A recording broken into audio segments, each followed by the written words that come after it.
Nah niki diuri-uri kalih tiyang kampung mriki, kampung Klaruan lah. Diuri-uri. Lah saniki sampun klebon sing tiyang mboten purun uri-uri.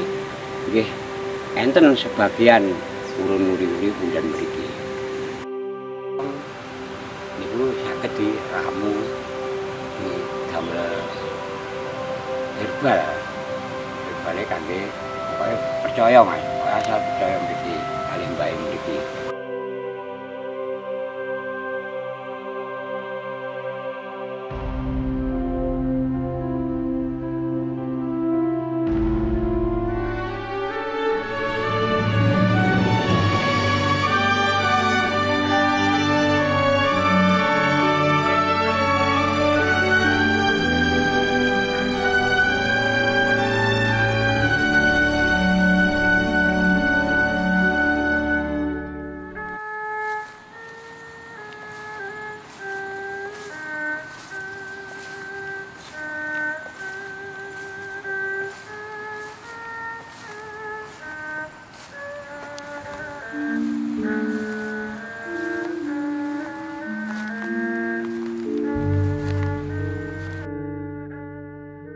Riyen niku kenah jaman Syekh Alami niku pundene punden sae.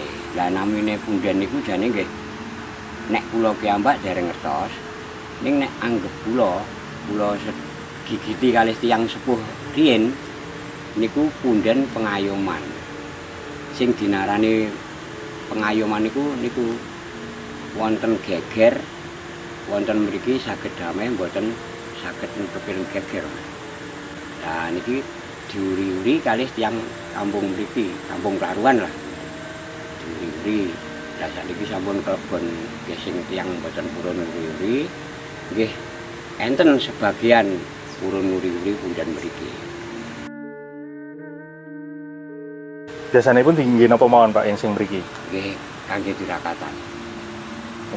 Kangge tirakatan nek dalu nggih umpamine tiyang niku gadah kepikiran kesusahan utawa gundelan teng pikiran mengke ngudari wonten mriki nyuwun sengkuyung kalih punden mriki supaya pripun penak mboten gadahane mboten padudon istilahe mboten saged nggih nambah rezeki ngoten iki.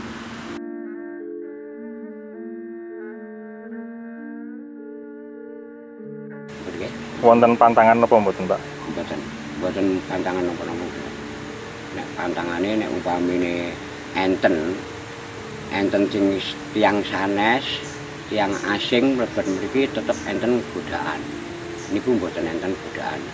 Punden niku tetep sabar, adem, ayem kangge payung sak umpamane ngoten. Sinten kemawon Pak sing mriki yen sak pangantos jenengan? Sing mriki. Nggih. Sing wonten mriki napa niku? Ingkang dugi mriki. Sing dugi mriki niku kathah. Kula dhewe Pak Trimo, Pak Tomo, Pak Haryono, Pak Sarkoro, Pak Wawa, Pak Joko. Sing ngoro tengah tiyang ngoro tengah Pak Sarjono, Jaten, Pak Muklip. Tiyang Waru Pak Yono. Tiyang Ngawi Yanto, Pak Yanto.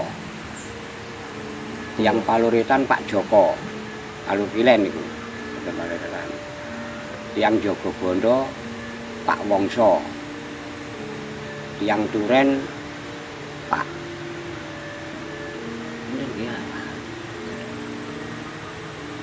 Pardi. Tiyang Jatimalan riyen Pak Jono sampun sedo. Nggih.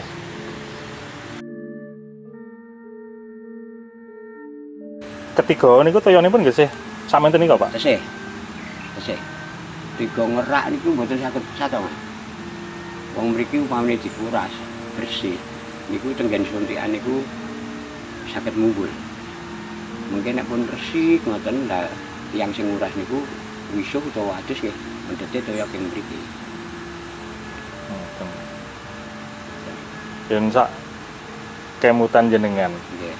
Niku dinten napa Pak yen teng mriki niki kados bersih dusun atau napa? Bersih. Tesih wonten nggih. Tesih, bersih dusun tesih. Mungkin bersih dusun nggih niku Jumat Kliwon. Ini nek sing tiyang mlebet mriki nggih sampun kula sekani ngertos malam Jumat Kliwon kalih Selasa Kliwon.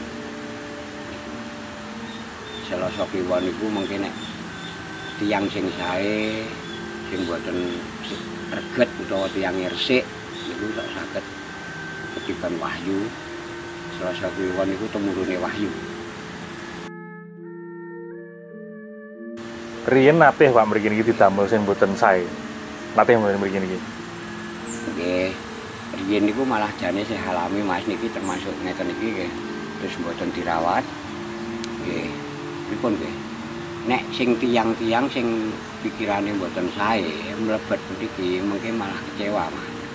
Kecewane ngeten, umpamine tiyang main kangge colong jiko utawa kangge istilahnya sabu mlebet mriki nyuwun pitulungan istilahnya nyuwun donga pangestu pitulungan lah niku mboten saged Mas namun ki tetep disukani coban kali tiyang mriki niku enten niku jualan sabu nyatane nggih nglindungi mriki akhirnya nggih tetep kenging nek mriki nek dingge berantakan sing tiyang-tiyang boten matuk Mas boten cocok. Ini ku wau kula ngendikake nek pundane ketentreman. Biasane pas napa Pak syukuran bersih dusun niku napa mawon Pak sing dibeto teng mriki? Sing dibeto nggih namung biasa Mas. Biasa sekul niku Rasul niku le istilah kondangan ngoten niku. Kondangan mungkin nek umpamane tiyang gadah sambel kampung nggih istilahnya tirakatan syukuran wonten mriki nggih kondangan ngoten niku tiyang gadah sambel kampung mriki riyen niku istilahnya kalih punden tanaka niku nek riyen disaranani mungkin nek bersih dusun niku mbleh kambing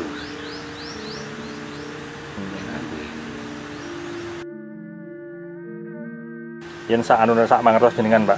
Kalih jenengan mlampah napa? Riyen niku pripun mriki niki? Riyen niku jane nggih namung lemah biasa, Mas, nggih tempate niki. Nggih.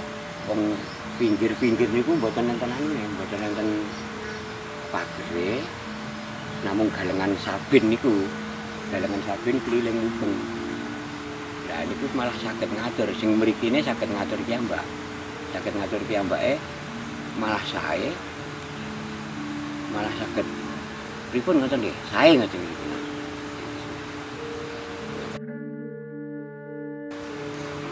ingkang teng mriki wonten napa mawon Pak witipun wit-witipun ingkang wit niki preh wit asem utat niku gayam jambe nangka kantil niki kembang kantil sing iki lak jambe niku gayam niki preh utat sing padha niku utat